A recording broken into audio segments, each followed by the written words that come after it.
I've been robbed. He went down that way. Young kid with a gun. This is Radio 227. I got a robbery just occurred at the liquor store at 14th and L. The suspect is a white male, about 20, wearing a red plaid jacket, and he is armed. He ran into an alley in the 1400 block of L Street. Young puppy went down that way. And request assistance.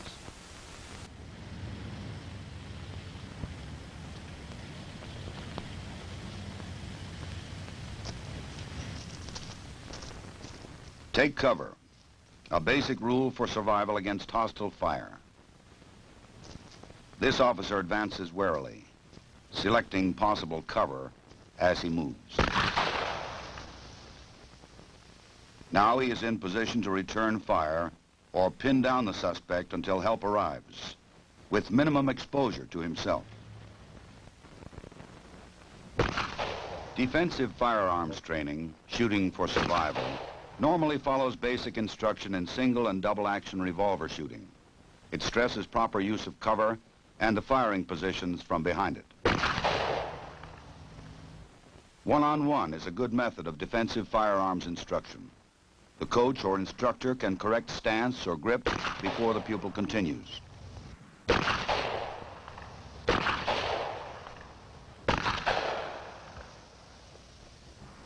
Improved scores from the kneeling weak hand position are immediate. The result of correcting the pupil's bent wrist and forearm are obvious and satisfying. Even good shooters may acquire bad habits when firing from behind barricades. Ready to fire from strong right-hand side, the pupil benefits from another correction. Keeping elbow and knee safely behind cover, thus removing 2 targets from hostile fire.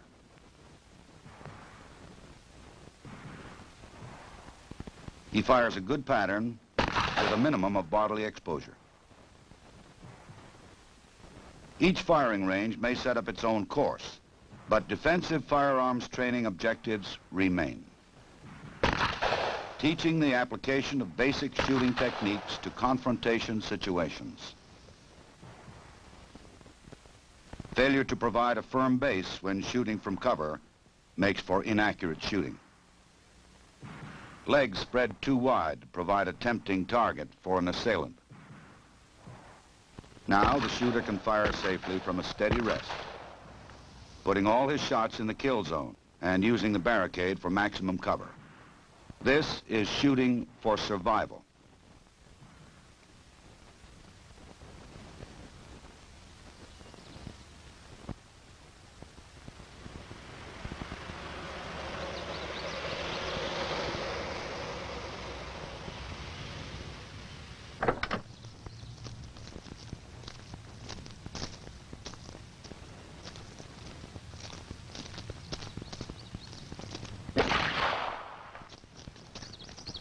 This game warden owes his survival to knowing how ricochet shots may behave. The bouncing bullets that can kill a man even when he believes himself safe under cover, behind this car or this one. In this demonstration, the instructor aims at a clay pigeon well in front of the car. The rifle shotgun slug does not leave the roadway like a rubber ball at the same angle that it hit. It has ricocheted almost parallel to the ground to pierce the target under and behind the car. Safety lies only in putting a solid object like the wheel or engine of the car between you and your assailant. Let's review this surprising effect again. While a rubber ball thrown to the ground would bounce upward at the same angle, a bullet ricochets almost parallel to the hard surface struck.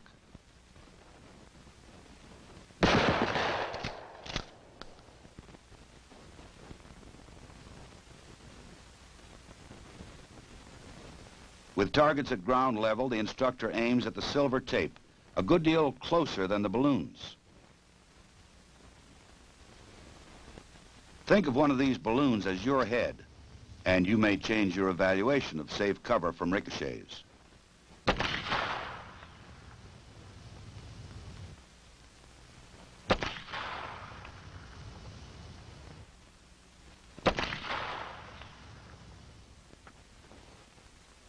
The same principle maintains when a bullet ricochets from a hard vertical surface. The instructor has placed aiming points some distance from the balloon targets.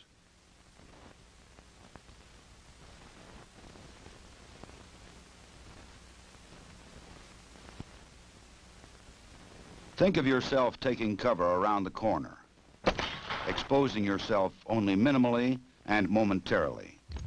Would you be safe? Your assailant may even aim wide of the corner, as we see here. But the ricocheting bullets almost parallel to the wall could kill you as easily as they burst these balloons. The lessons taught by these demonstrations might someday save your life. Attention units 54 and 55. We have a 1090 at the Alexandria National Bank, 800 South Washington. First unit on the scene, do not enter the bank until the backup unit arrives. 10-4. This is Unit 54 responding.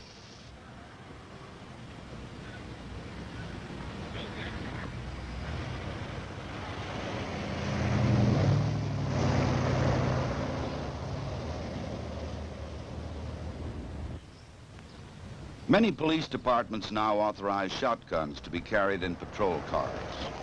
As a safety precaution, they usually have no shell in the chamber.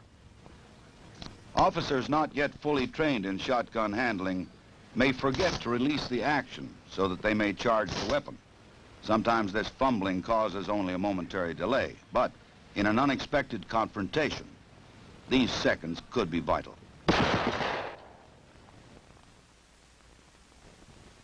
Shotgun instruction, especially with newly issued weapons, must begin with thorough training in gun handling and loading. Releasing the action must become a reflex move, even under stress.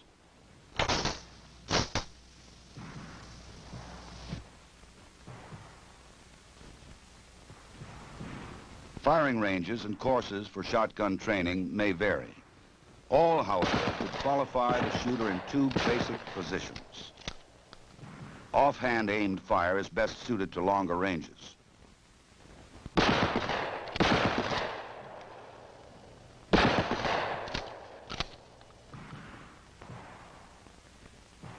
Hip firing is used at close range, where most confrontations do occur.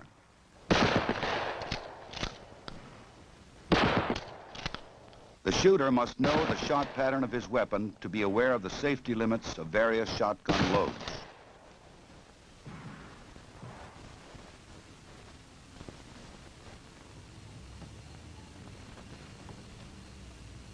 Each year, the FBI Uniform Crime Reports tells the grim story of policemen killed. Some die from a rifleman's bullet fired from ambush.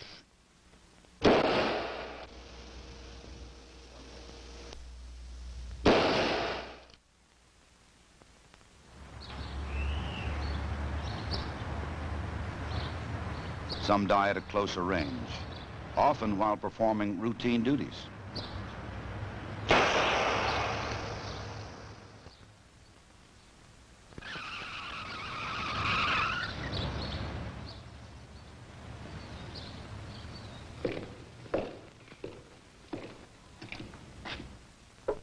The largest number are killed by handguns at extremely close range, often before they can draw their own weapon.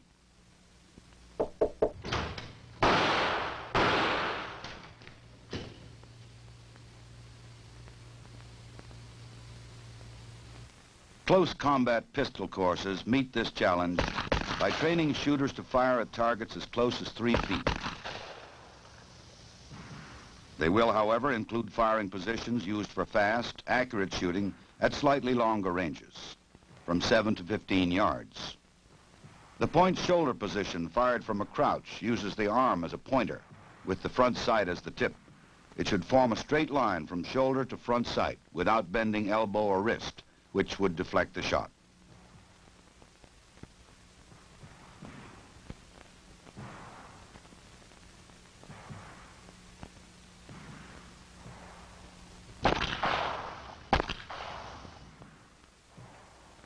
At somewhat closer ranges, the shooter may take the natural point.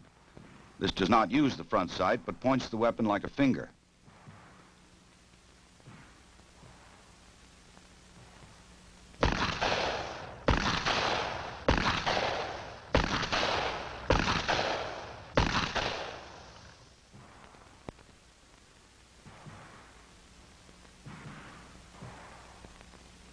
Also fired from a crouch is the hip position. Here too, the weapon should be pointed at the target like your finger, but the bent arm at hip level makes this position more suitable to shorter ranges, where aim is not as much of a factor as speed. It is, however, on extremely short-range training that the close combat pistol range should concentrate. 2 ready gun positions should be taught. The first has the elbow resting on the hip, the weapon extended for fast pivot if necessary. This position could be used to search a room or to cover a partner at very close range.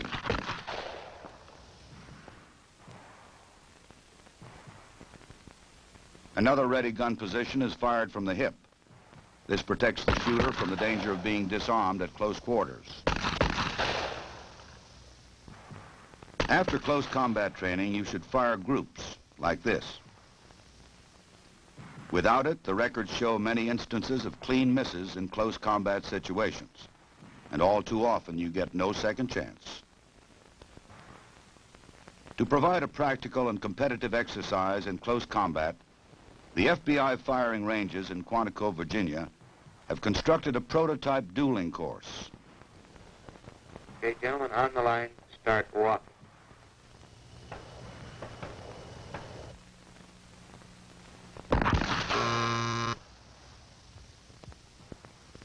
Okay, man on the left, 2 seconds flat.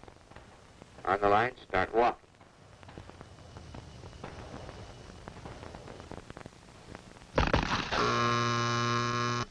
Man on the right this time, 1.25. Start walk. The final firing position is 21 feet from the bladed targets. The dueling course is a useful training tool to simulate the fast reactions and proper shooting techniques you will need in a close combat situation.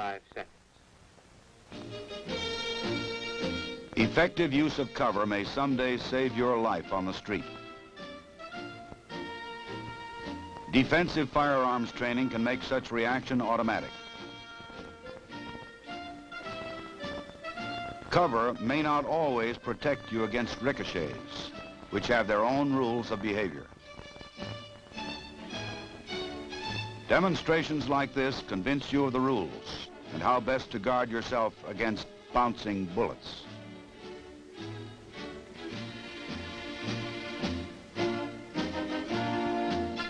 Many law enforcement agencies have authorized the use of shotguns.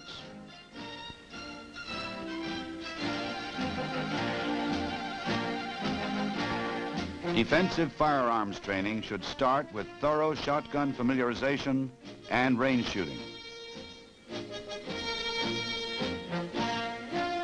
Statistics show a frightening increase in the number of law enforcement officers killed by handguns at extremely close range. To meet this challenge, defensive firearms training must stress the technical skills which can defend against this threat. Close combat courses which teach shooting for survival.